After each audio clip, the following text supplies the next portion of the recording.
Okay. Well, all right then. Outstanding and terrific. How are you, buddy? I'm great, man. How are you? Good.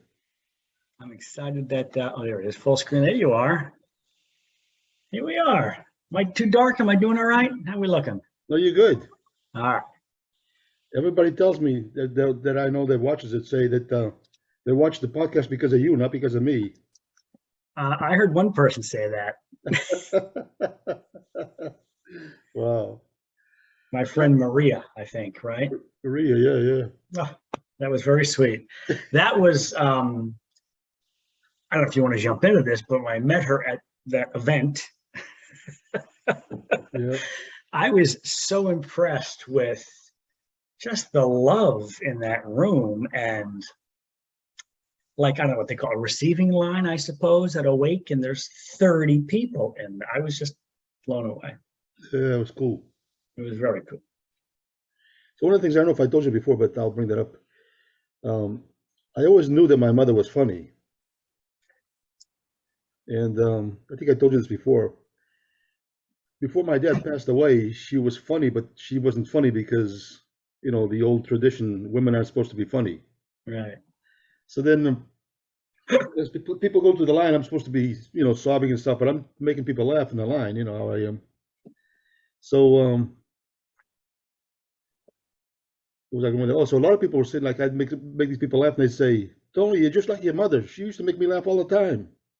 Wow. I knew that she was funny, but I didn't know she was funny to everybody else. Even Terry's mother says she used to work with her at Hudson Lock. She goes, every day she would make me laugh. Every time I talked to her, she did make me laugh. So is that cool? And you were hearing some of these stories for the first time at the wake? Yeah. Wow. That's cool. That's really cool. Crazy, yeah. I just always knew her as the woman who could flip the water bottle and land it. That was amazing, wasn't it? That's a great video. Yeah. You have a new vantage point in your office. You're kind of different on the screen. I like this. Well, I don't know. It's I just wanted to try something different. Looks good. So I might have a special guest here in a second. Oh. But before I do, I need to do one thing. I'll be right back. Just 2 seconds. Okay. Let me fill the time here. 1001. Oh, there it was. 1002. I was about to get my drumsticks and start doing paradiddles or something, keep the place going, you know. How was your concert last weekend? Oh my gosh, we've had a lot of stuff going on. So that was, well, there's a story on top of a story. So that would have been a week ago Friday. We drove down to New York. And my dear friend Ron, who turned me on to the Screamin' Cheetah wheelies back in the 90s. And then we saw them probably a dozen times. This is just a great rockin', southern tinge, soulful rock music, and really well written, great vocalist. And we saw them a bunch, and then they broke up, and they toured relentlessly. So we had a chance to see them a lot. And then this main guy, singer, Mike, got sober and cleaned up and has done some other stuff on his own. And then Ron gets in touch with me. He says the Screamin' Cheetah Wheelies are getting back together for 4 nights, 2 in Nashville, 2 in New York, and he got tickets for New York. So we went down, and it was a really cool venue. It was a whole, you know, the adventure of the trip. We drove down to Yonkers. We stayed in a hotel. We took an Uber down into the Village, 23rd Street. The venue was really cool. It was loud, and sometimes when it gets too loud, the sound gets a little muddy. So the sound wasn't terrific, which was disappointing, but it was really good. And I wonder what these guys are going to do with this. The place was packed, sold out, and it was a ton of fun. And it kind of reminded me of, I've been listening to a lot of that music, getting ready for the concert, which was always fun. And I posted that picture on Facebook, and a friend of mine said, man, thank you for turning me on to this band I never knew about. This is amazing. So it was fun. Good time. What are they called? The Screamin' Cheetah Wheelies. Wow. They got 3 albums out. We're talking like 90, 94, somewhere in there. They got signed after their first album. They toured like crazy. Yeah, it's great stuff. So I didn't even know about that one, but I was actually asking about the one that Len's friend's son that passed away, and they did a concert for him outside. Oh gosh, that was a couple weeks before. That was a ton of fun. Yeah. That was called Pothstock. So that was a neat thing. This guy was a musician, and I honestly don't know how he passed away. It's very sad. He's a young guy, and 40, and he played in a band. And so this guy, Bob, his father, who I had the opportunity and the pleasure to meet that day, said, let's continue this in his honor. So there were 4 or 5 bands that played, and the band that he had been a part of played, and his wife, I guess she's a widow, sang in a band, and it was so fun. We just brought lawn chairs. There had to be a few hundred people. Oh, that's cool. Yeah. And it was a hot day. Whew, but it was great. So last time we did one of these, there was a special guest that came over to you with a coffee. Yeah, I've had a guest arm on my end. So here's what I want to give you some advice on this. Oh. Because the arm came in with a cup, but then there's like 2 eyes that came in like somebody really wanted to be on the Up podcast, and maybe hadn't gotten the official invite to sit down for 5 minutes or something and tell us about country Cross Country Mortgage. That's fair. Mortgage, yeah. They are a sponsor after all. So, as you know, and I'm not trying to brag here, but we've done 32 episodes, and this is the 33rd. But I had done 4 episodes before you came on. I know. There were different things, so I have more experience than you on the podcast. If you know what I mean? True. I'm going to give you a little advice. You can take it if you want or not. Right now, are you on a desktop or on a laptop? I'm on a laptop. Okay, so when somebody comes over and puts 2 eyes and a little hat cap on the thing, you just take the laptop and you twist it, and then she's in. Oh, I like that. Or you can just grab her by the arm and bring her into the picture. You know what I mean? Oh, I see what you got there. I like. Hey, Len, how are you doing?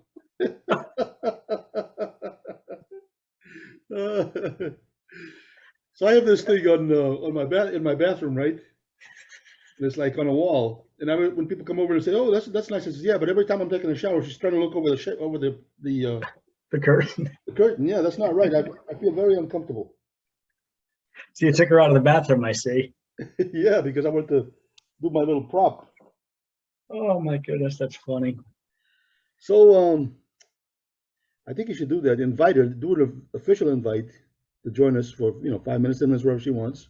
Because I know she wants us to tell everybody how much she likes me. Of course. And I want to hear her say what Maria said to you. That she watches the podcast because of me, not you. Then you'll see how it feels. So this whole thing has been spurred on by jealousy. That's what I'm getting. Oh, no. So what the problem was, so it happened spur of the moment. Like, here comes this hand with this cup of coffee. It was beautiful. And here comes a couple of eyes. And I had no time to consult with you. I mean, I can't make executive decisions without running them by you. So now we know for next time. I got to tell you, I love that. That was so cool. Because she did it twice. Then she came back one more time, but I was in the middle talking about the elevators or something, and she walked with it. It'd be nice to have her on sometime. I'd love to. I said the company was a sponsor. I'm not sure they're officially sponsored because I think that still sitting in our accounts receivable. I'm not sure they paid the invoice. Yeah, and we have 2 different divisions. We have the Massachusetts division and the Florida one. Right. You might have some in your account from that. I haven't seen anything from my side, but no. That's not why we do this anyway. That's right. It's not about the money. So I'll think about something. I was saying that you didn't grab her and bring her in, but if you watch that episode, which is really, really cool, I think it was one of my favorite. For the first 23 minutes, this logo here was partially outside the screen. Oh. So instead of me telling you that you should bring Lynn in, you should be telling me, "Hey, move that sign." I was about to. I got my notes. I was about to bring that up actually. So that's what's the new posturing you have going on there. The new vantage point. No. But I know I told you this before. Sometimes when I meet people, like total strange people, I just start talking to them, right? Yeah. And because I'm like, I'm talking to them like I know them or something. They think they know me, so sometimes they say, "Man, you look very familiar," and I say, "Oh yeah, do you watch TV?" And they say, "Yes." So do I.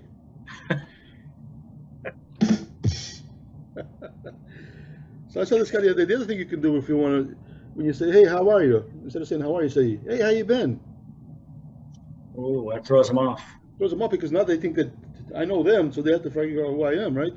Yeah. Now So I they're said backing this- up in their mind and trying to figure it out. I saw this guy the other day, and he was wearing a football shirt from a college.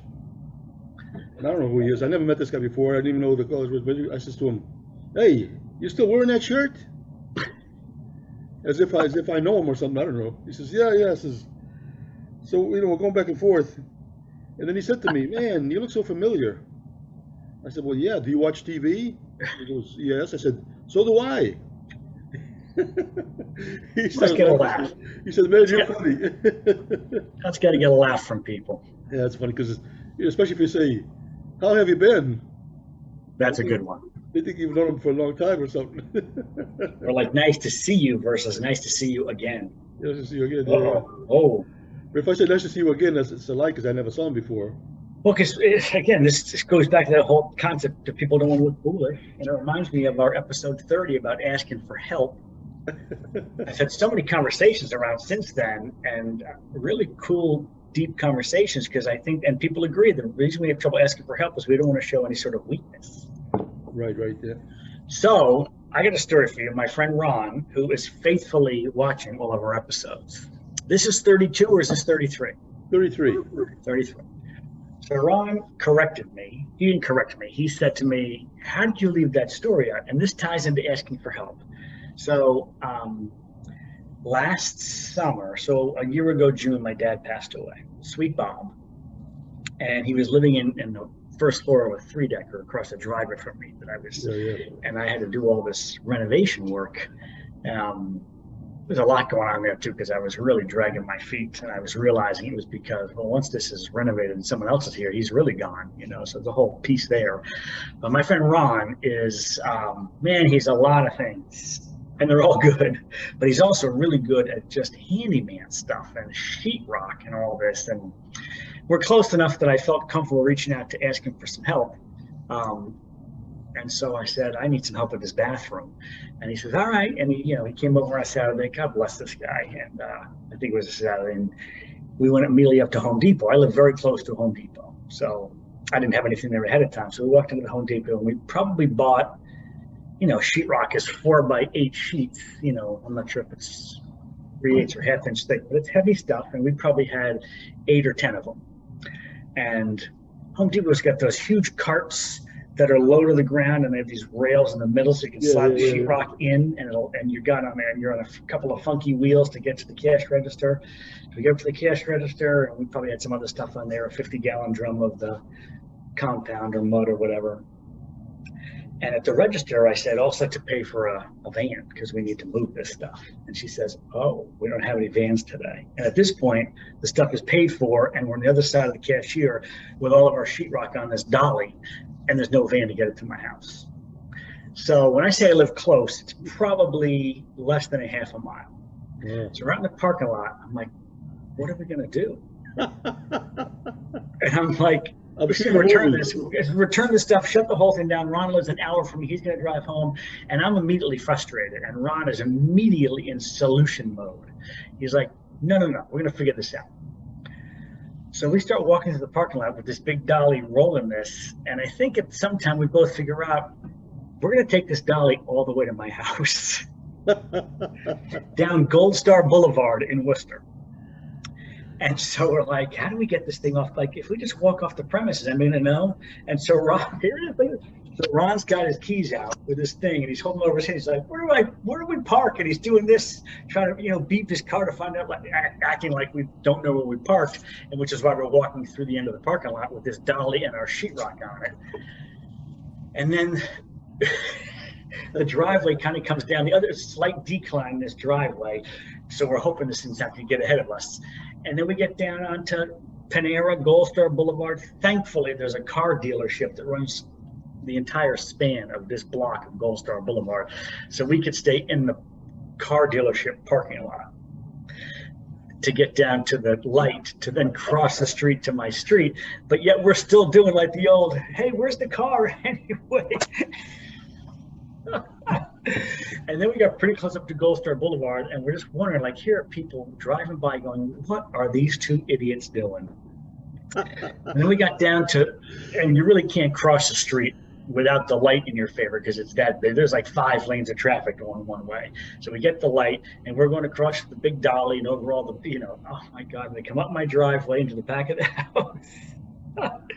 We unloaded the sheetrock, and we walked the empty dolly back up to Home Depot, and oh my God. So I was with Ron not too long ago. He's like, we had so much fun with that story. He's like, how did you leave that out of the podcast? So this is probably 12 or 14 podcasts late with this story. But Ron, if you're watching, I love you. I appreciate all your help, and that was a ton of fun. Thanks, Ron. I like that story. By the way, you know the thing with the key fob thing? Yes. I was at the store the other day in a parking lot, and I saw a lady looking for a car. She couldn't find a car. And every once in a while, she'd go like this with the key fob thing. Every time she did that, I'd beep my horn. So she'd look back, and she, the horn should be flashing the lights. So she heard so she comes over. She comes over and says, "I'm sorry, sir, you're in my car." No, she looked over, and she heard the horn. She looked over. Her car wasn't there, so she's still looking. And I see her doing it again, so I beeped the horn again. Then I stopped. I says, "That's not fair." I've had my laugh. I don't need to continue. Wow. Too funny. Really funny. Wow. Too funny. I've been hanging around with Ron a lot, screaming cheetah wheelies, and then that story, and so fun. So I got a little thing that I want to tell you about that I think you might appreciate. You know Sally Serna, right? Sally Erna. Oh, yeah. One time he told me about because he does a thing that's almost like a podcast, sort of. Yes. He had Nuno on there as a guest. I heard that a while ago. It was outstanding. I loved it. Have you heard it recently? Yeah, I just watched it yesterday. Oh, I was like a year ago, but wow. I know, so I forgot all about it, but I watched it. It was awesome. The other thing is, I didn't know that, is it Paul Geary? Is that the drummer from Extreme? The original drummer for Extreme, Paul Geary. Yeah, he manages them now. He manages Godsmack, I guess, for a long time.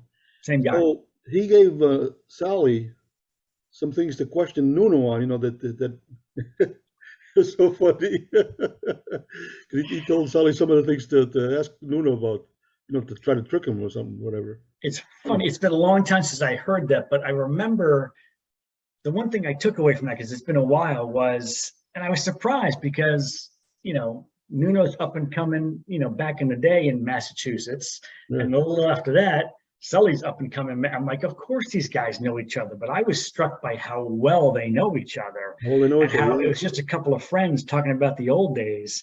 And that's what really struck me on that podcast. It was great. And that story about Brazil when they're with Sebastian Bach on a plane. Oh my God. Oh, that was hilarious. I forget it, but I was just talking about Sebastian Bach. What a vocalist. Oh my goodness. Yeah. So the other thing about that is Godsmack, because they're a Boston band. Yeah. And I'm learning how to play Good Times, Bad Times by Led Zeppelin. Mm-hmm. So I'm going on YouTube and I try to find other bands that do covers of it, so I can see if they're all doing the same thing, or if I can grab something that maybe. So they did a cover of it, all right. They did a cover of it in Boston. You see that? So they had an album. It was like a greatest hits album, Godsmack, and they called it Good Times, Bad Times. And so they did that track to lead off the album, and it was a bunch of their hits. So they what a version! They did a show in the streets of Boston to go back and you got to watch that video. Really? Yeah, Godsmack, Good Times, Bad Times. Okay. It's so freaking awesome. The drummer's doing the. Shannon Larkin, he's phenomenal. Yeah, he's doing the. He's definitely one of my drum. The John Bonham. Triplets, yeah, bass drum triplets, yeah. But it's so cool that the video is so cool. They really did a good job with it. Yeah, the song itself is amazing. It's a little heavier. I like to see what people do with cover songs because it's true to the original, but it's just a little heavier. Yeah, but which is cool because that's who they are as a band. They did it really, really well. Mm-hmm. Yeah, very cool. In fact, I'm surprised that song is not covered more. You don't hear many covers of that song. No. And they did a really, really nice job. I'm gonna go if you look for it, if you do Good Times, Bad Times cover. Yeah. On YouTube, a bunch of them pop up, and some of them. Oh, they do, huh? Yeah. Check it out. Sometimes I do and that. So, what was your motivations to learn this song? Well, I have 15 songs that I've written down on a piece of paper for myself that I want to learn. Oh, I love And so, I don't know. that's kind of on my list. I got a running list. It's not as well defined as yours because most of it's in my head, but like stuff I want to learn how to drum to. And that's always been on there. Now that I got my new knee, I'm bionic. I could probably pull that off. So are you working? Oh yeah, I'm back to normal about 3 weeks ago. I'm 9 weeks out of surgery, and I'm still dealing with there's still some swelling, there's still some mobility issues, and there's an ache that just wakes me up in the middle of the night. But PT, my physical therapist, twice a week, they are killing me. But they need to be, because I need to get this leg straight.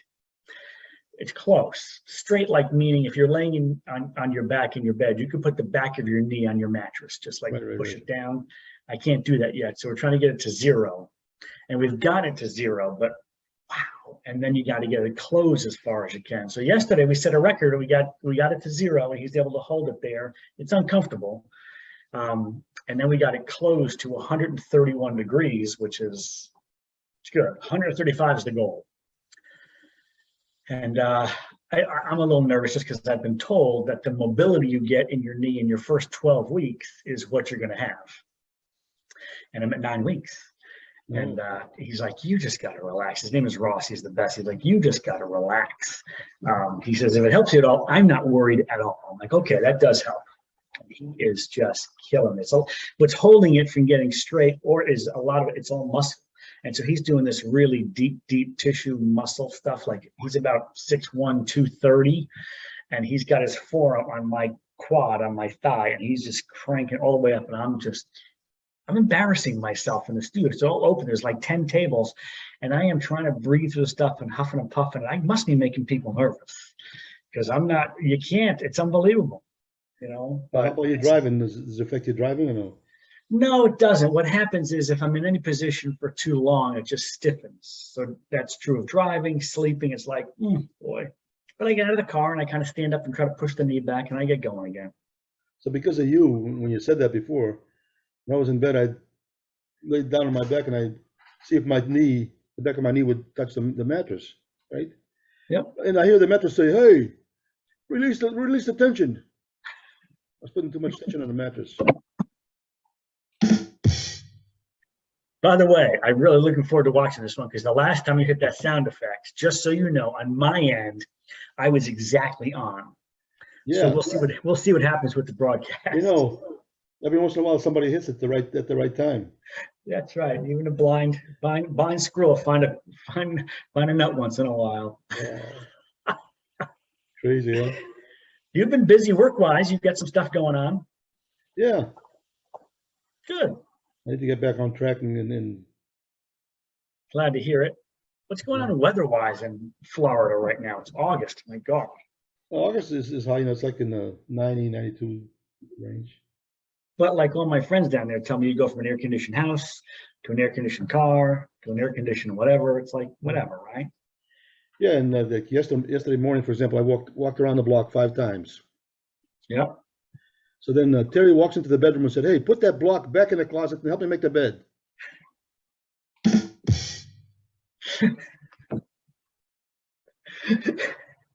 So August, I was just struck last week, August in New England, it just seems like it's a summer month, but man, it changes. So the days are getting shorter. I mean, last month, 5 a.m., it's bright.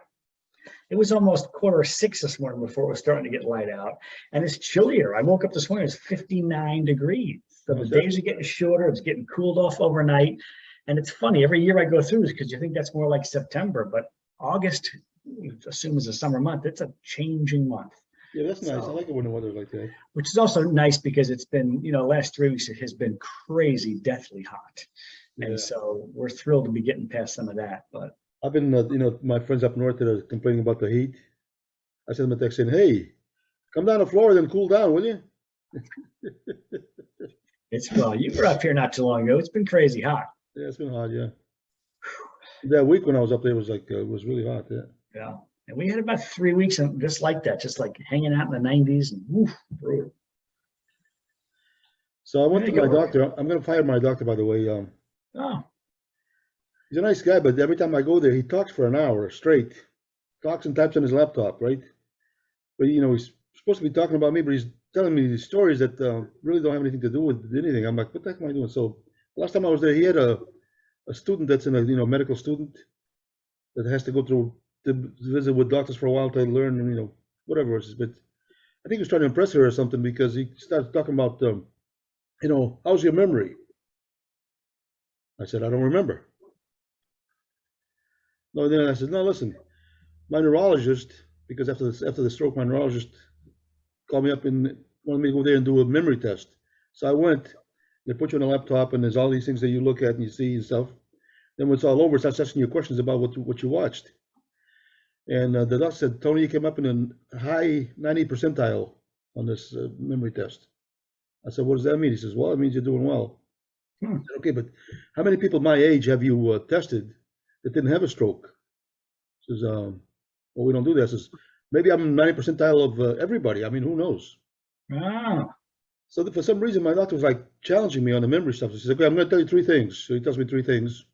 Then he talks for 15 minutes. Says, what are the things I told you? So I told him, boom, boom, boom. He says, oh, okay. I said, so why are you questioning my memory right now? I'm not sure what's going on. He says, let me ask you a question. The first time I met you, and I came into your office the first time, what did I say to you? It was one thing I said to you instantly when I got there.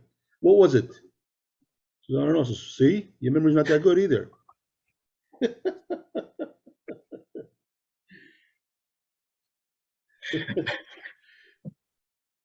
And the young lady that was the who are student. you to be talking? Who are you to be talking? Yeah, so the young lady that's there just observing, she's in medical school. When I did that, she looked at him first to see if he was looking, but because he wasn't looking at her, then she started laughing. She was smiling like crazy. She had to look to get permission to laugh. I had to give him a little bit of a jam. I thought you were going to tell the joke about. I just saw a doctor this week, and it was a lower back thing. He's like, take your pants off and get up on the thing with the Johnny. So I thought you were going to tell your story about take your pants off. Where should I put them? Put them on the hook up there next to mine. Oh boy. And that was for the prostate exam. Oh yeah. That's what makes it funny, but it's not really funny. Mm, It's not for this podcast, if you know what I mean. I understand. The funny thing about that is that I also said during that joke that the doctor was very, very professional and even said to me, listen, if you want to come back tomorrow for a second opinion, there's no charge.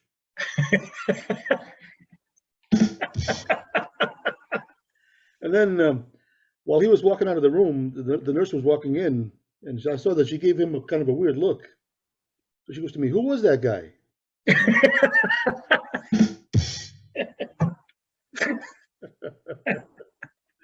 Oh boy. Oh, you got me twice in a row. That's unusual. Yeah, that's how the whole joke goes. Who's that guy? Like my bakery joke. Which one? The bakery joke. I want to open a bakery. Oh yeah. So people say, how do you come up with that? I says, well, back in the 70s, I heard that joke. And the joke was, I wanted to open a bakery, but I couldn't raise the dough. Right. And that was the joke. And now it's become a 10-minute joke. Yeah, like I said, now it's like a long thing that I came up with all kinds of stuff. And some of that stuff is people gave me some Well, it just keeps adding to itself. So every time you do the next line, it's like, oh, that's funny too. And then you just keep on laughing and laughing because it's all really clever. The Publix supermarket? Yeah. I was over at the bakery because they used to have these gluten-free cakes that Terry needs to have gluten-free. She has a celiac disease, so she can't eat and drink. Yeah. So I was asking, well, hey, how come you guys don't have those cakes anymore? She says, I don't know. I says, man, you guys have such a great bakery. That I always wanted to open a bakery. He goes, oh yeah. I says, yeah, but I couldn't raise the dough. So he laughed, right? He says, so I went on a loaf. He definitely said, I know it's a crummy joke, but if you like it, I have a dozen more. It's the yeast I can do for you now that I'm on a roll.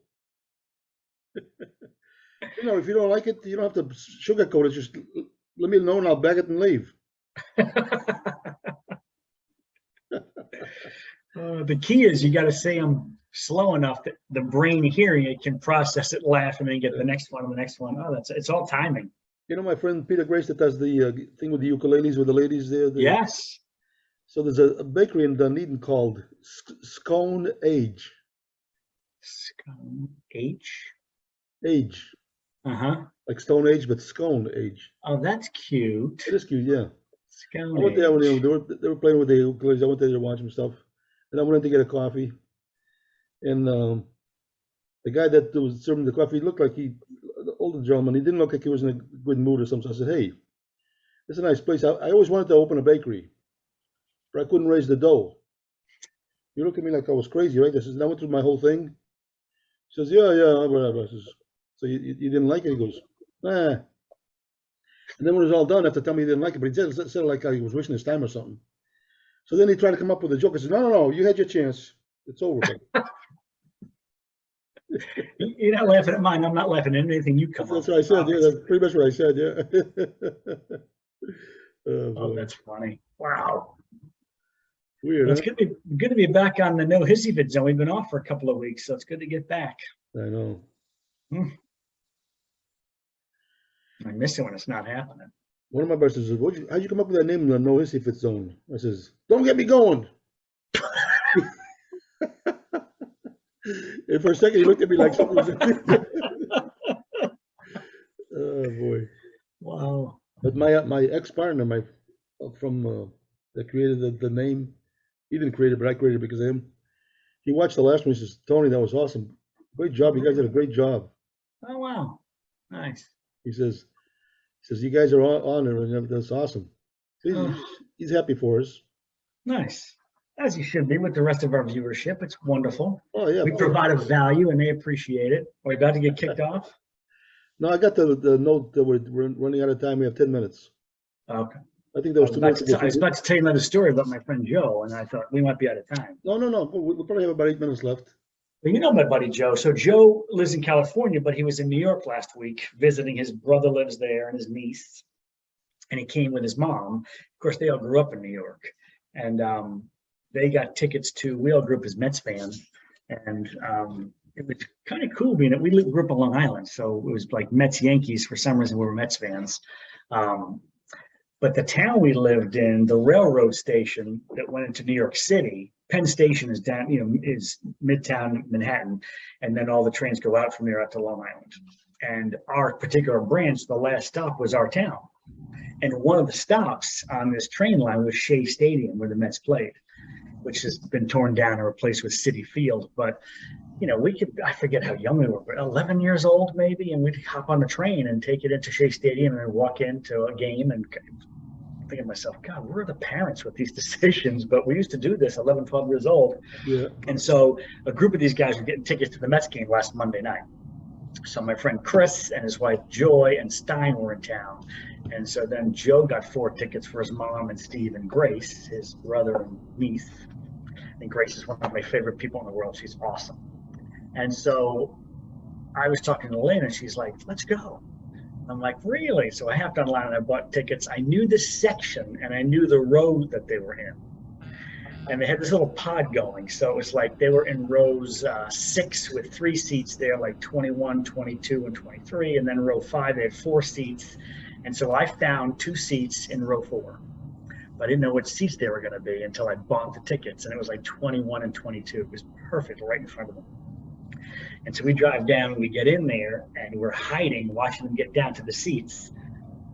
And then we just walked in and like, hey, and it was a ton of fun. So it was 9 of us at the game.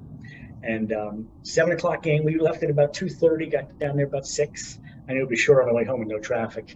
And we were home in 2 hours and 40 minutes. We left at 10:30 that night. We were home at 10 after 1. So it was a hell of a road trip, but it was fun to get. I haven't been to a Mets game in a long time, and seeing everybody and surprising them, it was fun.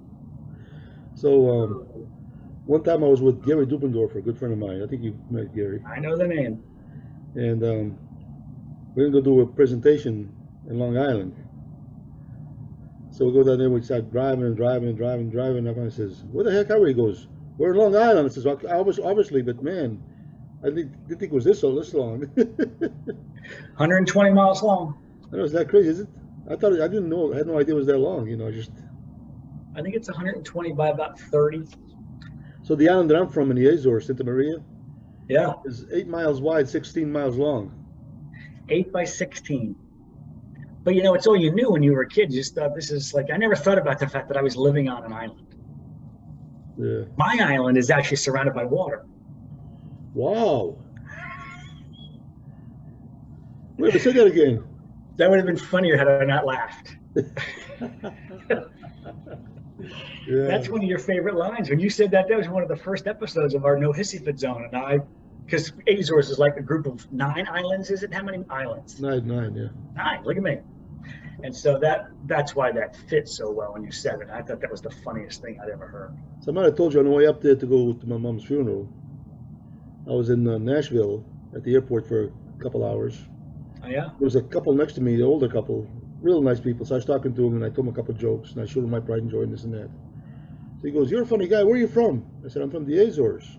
At first I said, "You want to know where I'm from now or originally?" He goes, "Oh, originally." I said, "From the Azores." He goes, "Which island?"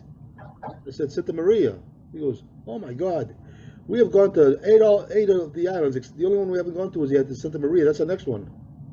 I said, "Do you go there that much?" He goes, "Yeah, because he's a physician. And I guess he did sometime at the Wow. there's an Air Force base in one of the islands, the ones that the Betancourts are from. Yeah, I remember you told me about that. Lodges Field, yeah." He says, "So we went to Lodges Field and I fell in love with the state of the island. So then I told my wife she wanted to go back and see it. So then every year we go to one of the islands for vacation. We haven't gone to Santa Maria yet." He says, "Well, you saved the best for last, buddy." I showed him my pride and joy and stuff. He was just dying. That is a fascinating story. I imagine more people have never heard of the Azores, let alone know the islands. That's cool. A lot of times when people ask me where am I from, and I say the Azores, they say, "Huh?" I says, "Well," I tell them it's a group of islands, 9 islands, Portuguese. You know, they're between, U.S. and in Europe, about 2,300 miles or so from U.S. and I think it's 800 miles from Europe or something. So, but the island that I'm from was actually surrounded by water. It's amazing how many people don't even get that. It just goes right over their head. Like, Well, when I laughed at that, because I thought it was so clever, you had said someone else you just said it to didn't even hear it. Just, yeah.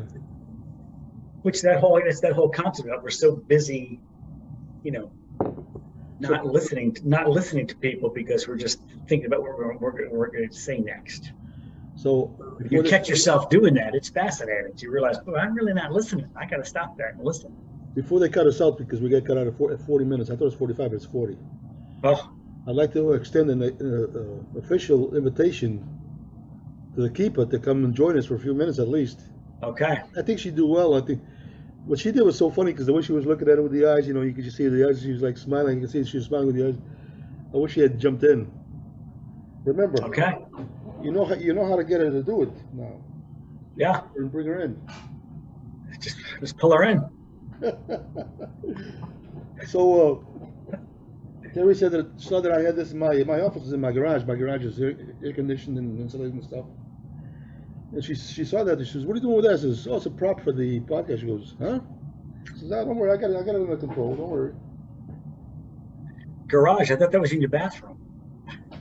You take you shower in the garage? No, she saw it in my garage. That's what she's saying. "What are you doing with that?" Oh, I got you. I said, "Well, it's going to be a prop for the podcast." Yeah. She goes, "What are you going to do with We're that?" We're all about the crazy props. Whatever we have to do to bring more valuable to the viewership is what we're all about. Other people. Have you seen any in the video of the concert, the Atlantis concert for the Earth? No. So these guys did the show inside a volcano crater. But what's so cool, if you look at that, if you get some of it, everything around is the greenery is unbelievable. It's beautiful. I saw a picture just yesterday on social media of like from inside looking out, and yeah, kind of cool. They had some great T-shirts. I didn't see the T-shirts yet. And they're saying like nice job, Nuno. You pulled this off, and pretty amazing. Is he going to do it? Is it like going to be a yearly thing? He's been working on doing that for years actually. But I can talk to the guys. I think Stillface would be up for it next year. We didn't